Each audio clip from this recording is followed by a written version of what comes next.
Good morning everyone. Online classes में आप सभी का एक बार फिर से स्वागत है।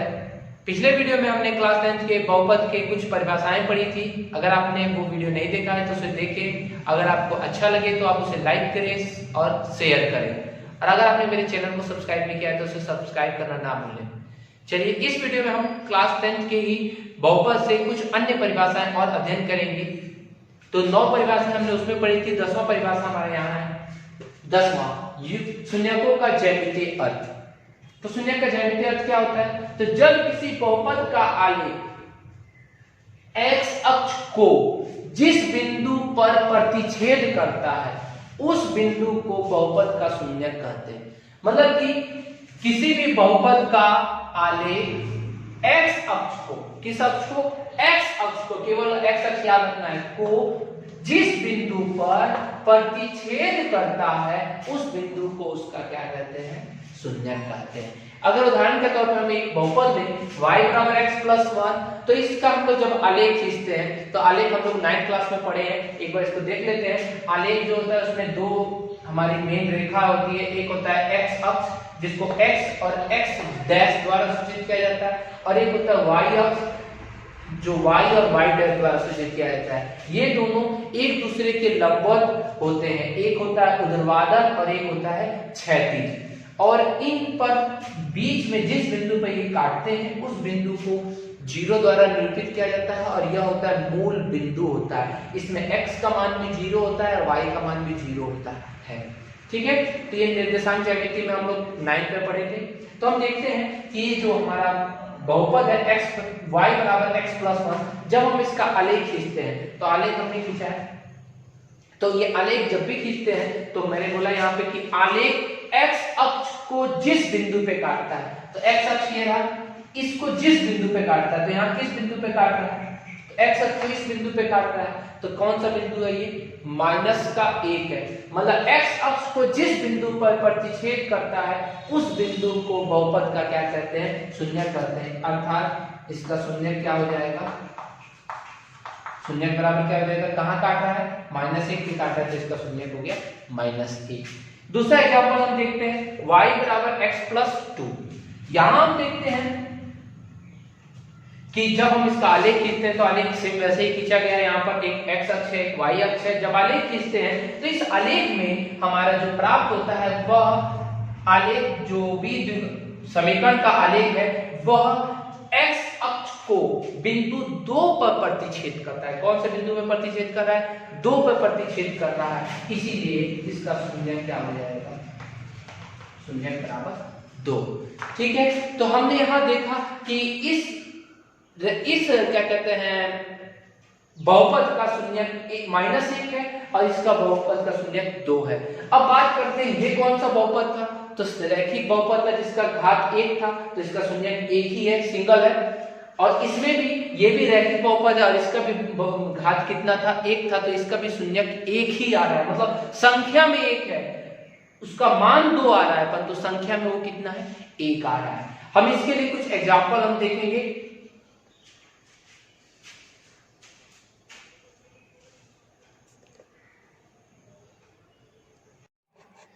अभी हमने जाना कि बहुपद के शून्यक के ज्यामितीय रूप होते क्या हैं। तो इसमें हम लोगों ने यह पढ़ा था कि जब बहुपद को ज्यामितीय रूप में प्रदर्शित किया जाता है तो बहुपद का ज्यामितीय रूप x अक्ष को जिस बिंदु पर प्रतिच्छेद करता है उसे उसका शून्यक कहते हैं। हम लोगों ने 2 उदाहरण भी दिए थे अभी ब्लैक बोर्ड पर। अब हम कुछ और उदाहरण पढ़ेंगे।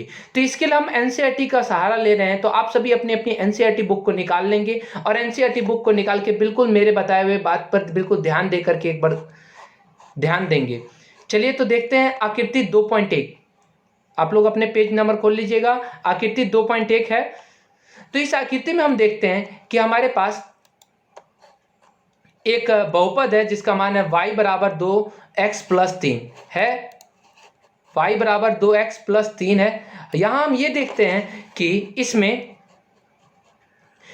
y बराबर 2x प्लस 3 जो है वह x अक्ष को एक बिंदु पे प्रतिच्छेद कर रहा है। देख रहेंगे मेरे एरो के चिन्ह पे आप बिल्कुल ध्यान देंगे। यहाँ पे एक बिंदु पे प्रतिच्छेद कर रहा है। वह बिंदु क्या है? तो वह बिंदु -3/2 पर प्रतिच्छेद कर रहा है, तो x अक्ष को किसी एक बिंदु पे प्रतिच्छेद कर रहा है तो वह बिंदु उसका शून्य कहलाता है। तो इसका शून्य क्या हो जाएगा, तो इसका शून्य हो जाएगा -3/2। मतलब इसका शून्य की संख्या कितनी है, तो शून्य की संख्या 1 है और वो शून्य है -3/2। दूसरा उदाहरण हम देखते हैं, आकृति 2.2। आकृति 2.2 में हम देख रहे हैं कि एक जो हमारे पास बहुपद है वो है y बराबर x² - 3x - 4। मतलब कि यहाँ पर x² है, x² मतलब उसकी घात 2 है, घात 2 है तो इसका मतलब हम जानते हैं द्विघात बहुपद है। जब द्विघात बहुपद है तो द्विघात बहुपद की जो हमारी आकृति प्राप्त हो रही है वो एक U टाइप की आकृति प्राप्त हो रही है। इस आकृति को परवलय का नाम दिया जाता है। आप याद रखेंगे, इस आकृति को परवलय कहा जाता है, परवलय। तो इस आकृति में जब 2 घात है तो इसके शून्यक भी कितने होंगे, हमारे पास 2 होंगे। तो यहां हम देखते हैं कि यह आकृति x अक्ष को एक यहां पे प्रतिच्छेद करती है, एक -1 एक यहां पे प्रतिच्छेद करती है और दूसरा प्रतिच्छेद कर रही है यहां पर। तो ये दोनों जगह प्रतिच्छेद कर रही है। इसका मतलब यहाँ पे इसके कितने शून्यक हो जाएंगे, तो 2 शून्यक हो जाएंगे और एक शून्यक का मान हो जाएगा -1 और एक शून्यक का मान हो जाएगा 4। चलिए अब हम नेक्स्ट देखते हैं। यहां हम देख रहे हैं हमारे पास एक आकृति 2.3 है। इसमें हम लोग को बताना है कि इसमें कितने शून्यक हैं। तो इसी तरह यहाँ पर हम देख रहे हैं कि यहाँ पे उसी U टाइप की आकृति है, यहाँ उल्टा U है, तो यहाँ पे भी वही आकृति है। इसका मतलब ये कौन है, परवलय है। जब परवलय है तो इसकी कितने शून्यक हैं, तो 2 शून्यक आपको दिखाई दे रहे होंगे। एक शून्यक आपको A दिखाई दे रहा है, A, और एक शून्यक हमारा है 1 डैश। तो यहाँ पे 2 शून्यक हैं। ये दोनों शून्यक के आधार पे हम बता सकते हैं कि इसके कितने शून्यक हो जाएंगे। सॉरी, 2 जगह प्रतिच्छेद कर रहा है, x अक्ष को यह 2 जगह प्रतिच्छेद कर रहा है, तो इसलिए इसके कितने शून्यक हो जाएंगे, 2। नेक्स्ट है इसके, इसमें देखते हैं ये जो आकृति है ये x अक्ष को कितनी जगह प्रतिच्छेद कर रही है, तो एक यहाँ प्रतिच्छेद करती है और एक यहाँ प्रतिच्छेद करती है। तो मतलब 2 जगह प्रतिच्छेद कर रही है। जब 2 जगह प्रतिच्छेद कर रही है तो वही इसकी शून्य की संख्या कितनी हो जाएगी, 2। तो इन दोनों के शून्य की संख्या कितनी हो गई, 2 हो गई। नेक्स्ट अब अगला देखते हैं आकृति 2.4। तो यहाँ हम देखते हैं कि एक इसी तरह परवलय बना हुआ है, परंतु परवलय यहाँ पर जो है वह एक बार x अक्ष को एक ही बार बस स्पर्श करके, ओनली स्पर्श कर रहा है, ना प्रतिच्छेद कर रहा है, स्पर्श करके बाहर निकल जा रहा है।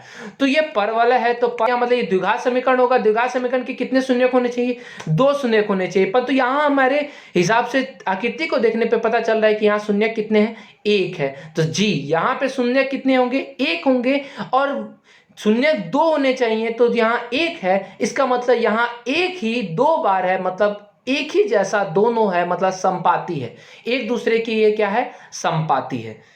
एक और इसमें देखते हैं, इसमें भी यही है। इसके शून्य कितने होंगे, तो इसके शून्य की संख्या 1 होगी, और वो भी कैसी होगी, तो ये भी संपाती होगी। संपाती का मतलब होता है 2 अगर शून्यक है, जैसे एक शून्यक 1 और एक शून्यक, एक और शून्यक 1 है, मतलब दोनों शून्यक आपस में बराबर हैं। जब आपस में बराबर होंगे तो वो क्या होगा, संपाती होगा। तो यहाँ पे भी दोनों शून्यक आपस में बराबर हैं, तो ये भी क्या होगा, संपाती होगा। और शून्यक की संख्या हम कितना गिनेंगे, केवल 1 गिनेंगे। इसके बाद है अगला उदाहरण। इस उदाहरण में हम देखते हैं आकृति 2.5 में। तो इसमें हमको बताइए शून्य की संख्या कितनी होगी। तो आकृति को हम लोग अगर ध्यान से देखें तो आकृति जो है ऊपर से नीचे की ओर आ रही है, फिर ऊपर जा रही है। एक्स अक्ष कहाँ है, तो एक्स अक्ष यहाँ नीचे है, मतलब एक्स अक्ष को प्रतिच्छेद कर रही है ये। तो एक्स अक्ष को कहीं भी प्रतिच्छेद नहीं कर रही है। इसका मतलब जब एक्स अक्ष को कहीं प्रतिच्छेद नहीं करेगी तो इसका कोई शून्यक नहीं होगा। तो इसके शून्य की संख्या कितनी होगी, तो इसके शून्य की संख्या 0 होगी। इसके शून्य की संख्या 0 होगी। अब इसके बाद एक और उदाहरण है, इसमें भी देखते हैं वो नीचे से ऊपर की ओर जा रहा है, फिर नीचे आ रहा है। तो यहाँ पे भी हम देख रहे हैं कि इसमें एक भी बिंदु पर x अक्ष को प्रतिच्छेद नहीं कर रहा है, क्योंकि x अक्ष यहाँ है और ये एक बिंदु पर भी इसको प्रतिच्छेद नहीं कर रहा है। जब इसको प्रतिच्छेद नहीं कर रहा है तो इसकी शून्य की संख्या कितनी हो जाएगी, 0 हो जाएगी। ठीक है, नेक्स्ट आगे हम देखते हैं। अब आकृति 2.4 में, आकृति 2.4 में एक और आकृति बनी हुई है। इसमें हम देखते हैं कि कितने शून्य की संख्या होगी। तो यहाँ देख रहे हैं, यहाँ से पहले यहाँ से स्टार्ट करते हैं, यहाँ से नीचे से ऊपर की ओर जा रहा है। जब ऊपर की ओर जा रहा है तो हमारे पास एक शून्यक है यहाँ पर, तो वो शून्यक है -2 है। फिर और आगे हम देखते हैं तो यहाँ से फिर ऊपर जा रहा है, फिर ऊपर से नीचे आ रहा है। नीचे आने के बाद देखिए फिर ध्यान से, तो यहाँ पर जो 0 है, ओ जिसे कह रहे हैं यहाँ पर, वहां पर एक बार और प्रतिच्छेद कर रहा है, मतलब कि x अक्ष को यहाँ पे भी प्रतिच्छेद कर रहा है। तो इसकी जो संख्या होगी वो कितनी होगी, तो इसमें एक और बढ़ जा रहा है शून्यक। फिर और देख रहे हैं, फिर नीचे आ रहा है, नीचे आने के बाद फिर ऊपर जा रहा है। यहाँ जब फिर ऊपर जा रहा है तो फिर हम देखते हैं कि यहाँ पे भी शून्यक एक और बन रहा है, मतलब कि यह जो बहुपद है यह x अक्ष को 3 बार प्रतिच्छेद कर रहा है। जब 3 बार प्रतिच्छेद कर रहा है तो इसके शून्य की संख्या कितनी होगी, तो जाहिर सी बात है इसके शून्य की संख्या 3 होगी। ठीक है, नेक्स्ट आगे बढ़ते हैं। आगे हम देखते हैं आकृति 2.7 को। 2.7 में बिल्कुल ध्यान से आप देखिएगा, आकृति जो है ऊपर से नीचे की ओर आ रही है। नीचे की ओर आने के बाद से यहाँ पर जो बिंदु आपको O दिखाई दे रहा है, बिल्कुल आप ध्यान से देखेंगे, एक बिंदु O है,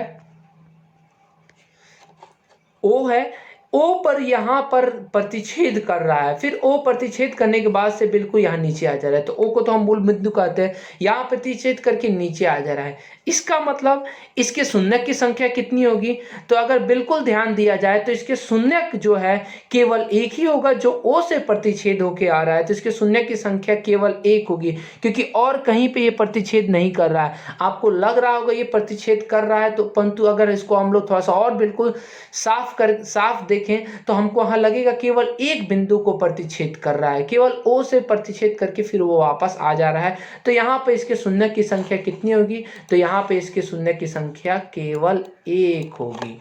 चलिए और आगे देखते हैं हम लोग। इसके बाद जो है हमारा वह है आकृति 2.8। आकृति 2.8 को बिल्कुल ध्यान से आप लोग देखेंगे,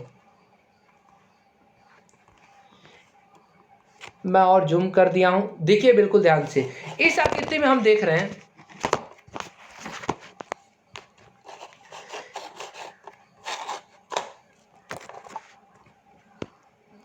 इस आकृति में हमने देखा कि यह जो ऊपर से जो रेखा आ रही थी, यहाँ से आ रही थी, ये रेखा x अक्ष को एक बार यहाँ प्रतिच्छेद कर रही है और एक बार यहाँ प्रतिच्छेद कर रही है। मतलब यहाँ पर प्रतिच्छेद बिंदु हमें कितना प्राप्त हो रहा है, एक बिंदु यहाँ पर प्राप्त हो रहा है और एक बिंदु यहाँ प्राप्त हो रहा है। इसका मतलब यहाँ पर इसके कितने शून्य की संख्या होगी, तो इसके शून्य की संख्या ओनली 2 होगी। तो आप याद रखेंगे इसके शून्य की संख्या कितनी होगी, तो 2 होगी। नेक्स्ट आगे देखते हैं। अब हम आकृति 2.9 के पहले सवाल पर देखते हैं। पहला सवाल इसमें हमारा जो बना हुआ है, इसमें हम देख रहे हैं कि यहाँ पर ऊपर से नीचे आ रहा है और केवल एक बिंदु पे x अक्ष को प्रतिच्छेद कर रहा है, तो इसके शून्य की संख्या कितनी हो जाएगी, तो इसके शून्य की संख्या 1 हो जाएगी। यहाँ हम देखते हैं कि यहाँ नीचे से ऊपर की तरफ जा रहा है, फिर ऊपर से नीचे की ओर आ रहा है, तो यहाँ हम देखते हैं यहाँ पे एक बिंदु यहाँ प्राप्त हो रहा है, एक बिंदु हमें यहाँ प्राप्त हो रहा है, तो इसके शून्य की संख्या कितनी हो जाएगी, 2 हो जाएगी। फिर इसके बाद हम देखते हैं आगे, इसमें यहाँ पर हमारे पास प्रतिच्छेद कितने बार कर रहा है, 1 2 और 3, तो 3 जगह प्रतिच्छेद कर रहा है, तो इसके शून्य की संख्या कितनी हो जाएगी, तो इसके शून्यकों की संख्या 3 हो जाएगी। फिर आगे हम देखते हैं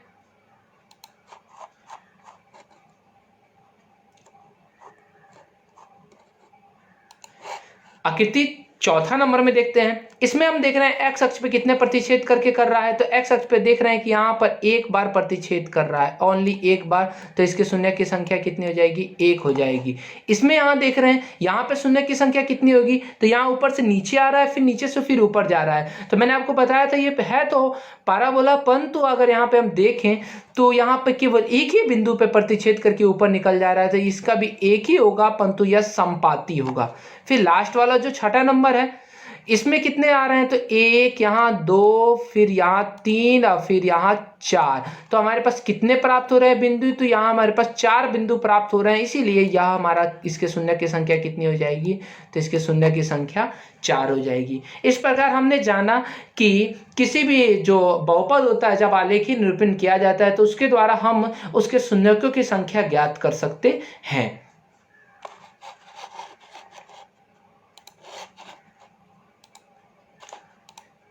अब बारी है होमवर्क की।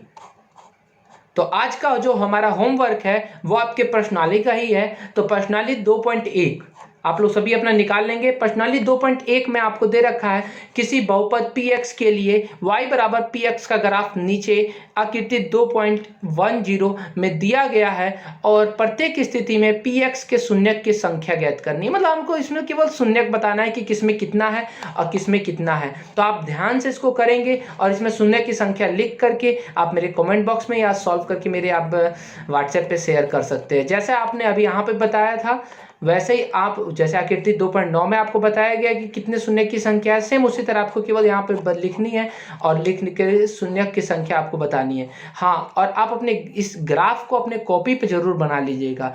ग्राफ बनाइएगा तो आगे भी आपको फायदा करेगा, क्योंकि आपको जो तीसरा यूनिट जो पढ़ना है वो 2 चर वाला रैखिक समीकरण है, जिसमें ग्राफ बनाने के लिए बहुत बार पूछता है, इसलिए आप इसको बना लेंगे।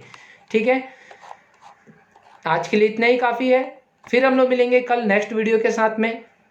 आज के लिए इतना ही। अब अगर आपको ये वीडियो पसंद आया है तो आप इसे लाइक करें और शेयर करें, और अगर आप मेरे चैनल को सब्सक्राइब नहीं किए हैं तो आप उसे सब्सक्राइब जरूर कर लें।